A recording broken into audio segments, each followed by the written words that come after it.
Welcome everybody. Got a treat for you today. We have a clan war between Sagacity and Clan Simple One, CSO, which is one of the few Korean teams on the North American server. I'm Tumba. Co-casting this event with me will be Darken Light. Darken, you amped up for this or what, man? Yeah, I am. Look forward to this. Looks like some great players. Awesome. So the first match will actually be Firebat Hero from Sagacity versus I think it's Daisuke. Yes, that's correct. Okay, and since Wonderful Blizzard has not provided casters with a way to go ahead and co-cast from one single replay, I'm going to count us down. Darken, you ready? Yes, I am. All right, 3, 2, 1, go. Okay, so having said all that, we have once again spawning as the purple Protoss, Firebat Hero, on MLG Metalopolis. His opponent, Daisuke, from Clan CSO, will be the purple-ish Zerg, close by air position. Yep, could see some airplay. We saw today actually in the EG Masters Cup that players like Maro, they really favor the Zergling drops in close positions on this map because it can really throw your opponent off when you're attacking from multiple positions. We might see that in this game. Yeah. Seems to be a more popular strat lately. Actually missed a lot of the EG Masters Cup today, Darken. I didn't get to see a lot of it. I saw Hasu Obs versus Minigun, and obviously, PvP. Yeah, PvP. Missed it because I was making my famous StarCraft egg sandwich. That takes precedence. It does. Believe, yes. Actually, misidentified my own product there. It was the egg sandwich a la StarCraft. Yes, that is what it is. But yeah, so I missed that. Did you get to watch most of the Masters Cup today? I did see the first two matches, which were Fnatic versus, believe... Sorry, having a mental block here for 1 sec. It was Fnatic versus Dignitas and Complexity versus Mouse Sports. Gotcha. And was it what format was that? Was that run just as a regular like a GSL Team League format, or? Well, if you've seen any of the EG Masters Cup, they run it where they do the first 2 or 3 games and they pick players. They don't keep playing the player if he wins. They pick new players each match. Okay. And for the 4th match, if it's still going, they do a 2v2 and then they go to an ace match if it's tied up. Oh, that's an interesting format. The 2v2, throwing the 2v2 in there. I'm not sure I like that, but it's cool that they're mixing it up, getting 2v2 players to shine for a little bit. But I feel like really the pro scene belongs in 1v1s right now. Yeah, I agree with you. And the thing I don't like about it is these pros spend so much time perfecting their 1v1s that I don't think you'd want to have to go ahead and modify a team just to bring in somebody that's okay with their 2v2 or good with their 2v2. We did see dominant 2v2 players like Druby and Katz. They have a very strong combination, but when you compare it to two strong 1v1 players like Select and his partner, they were struggling really with the 2v2 format. So I guess we see that Complexity Gaming's Cats and Druby now are making their debut for Complexity in the EG Masters. That's pretty cool. Yep. So I believe they played really well. It's their first event, really, their first big event, I think, as Complexity Gamers. Yep. That's correct. Obviously, at ASC Weekly, we went ahead and did a show match recently with one former member and one new member. We had Cruncher on there, and we also had Destiny, who is sort of a rogue right now. Yeah, a man without a team. Couldn't agree with the terms of his contract with Complexity, so he is on his own now. It's better for both, in my opinion. It's better for Complexity and it's better for Destiny. But, yeah, I believe they're both doing what's best for them in this situation. Now, if we look, Firebat Hero, he is taking 2 gas, so it looks like he'll be favoring tech play, which is pretty smart in this matchup. He's not going to be expanding early.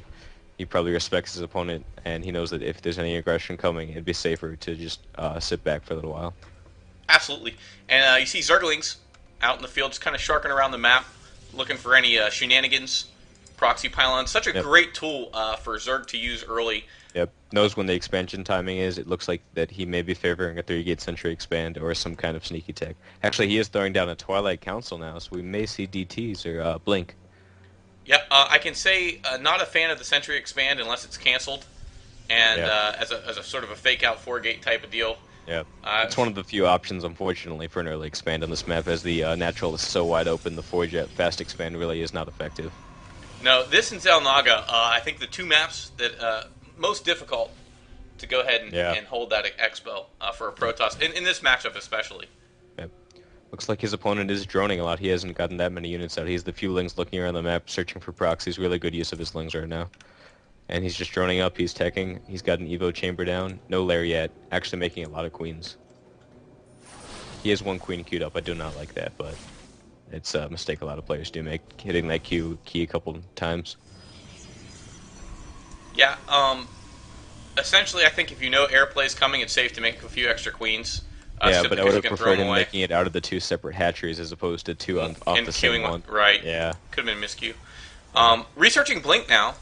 Yep. So it looks like he will be favoring Blink Stalker play.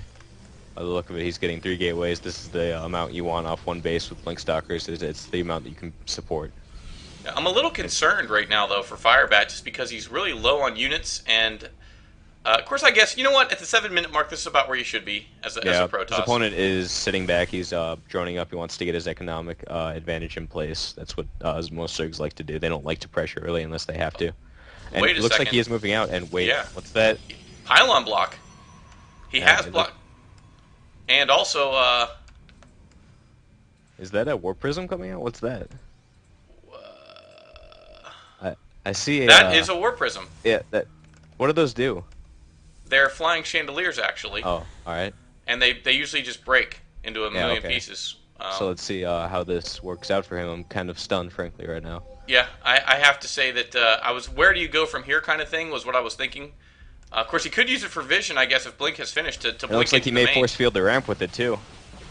Yeah, he is going to... You're He is right. force fielding the He's ramp, gonna and he is, force field taking, the he's ramp. attacking the main. The Zerglings are stuck down in the low ground. Look at this! Brilliant play from the War Prism, and he's now free to convert because there are no queens in the main to deal with this.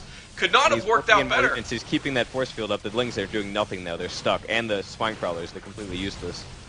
Oh, wow. So, way to circumvent the static defenses of the Zerg. Sagacity's Firebat Brilliant hero. early timing here. Yeah, this is a little ridiculous, if you ask me. Is going to opt to go one base all in here. Yeah. Brilliant way to do this.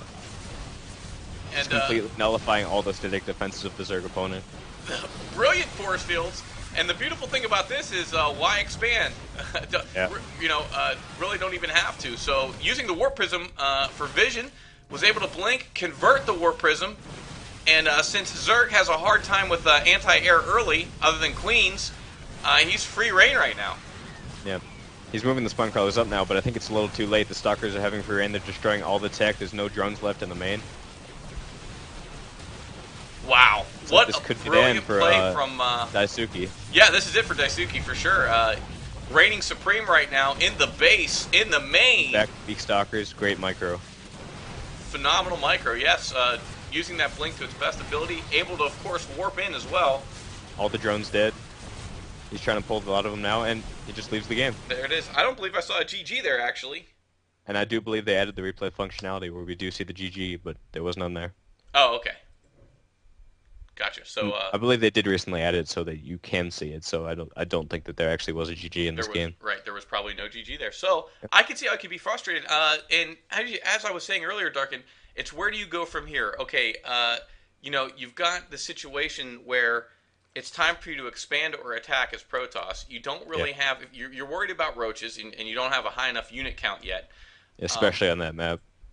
Yeah, right, on metal. And so how do you pull this expansion off? Everybody wonders how to do it if you don't have OGS-MC style control with Void Rays and early air. Well, and yeah, I feel like multitasking. on this map, the only two real options are either early Stargate play to keep your opponent back and to not Agreed. have any chance of roach aggression, that, or a DT expand that really does shut down the roach sling all in very effectively too, and just a 3-gate, a well-executed 3-gate Sentry expand with a good SimCity can work too.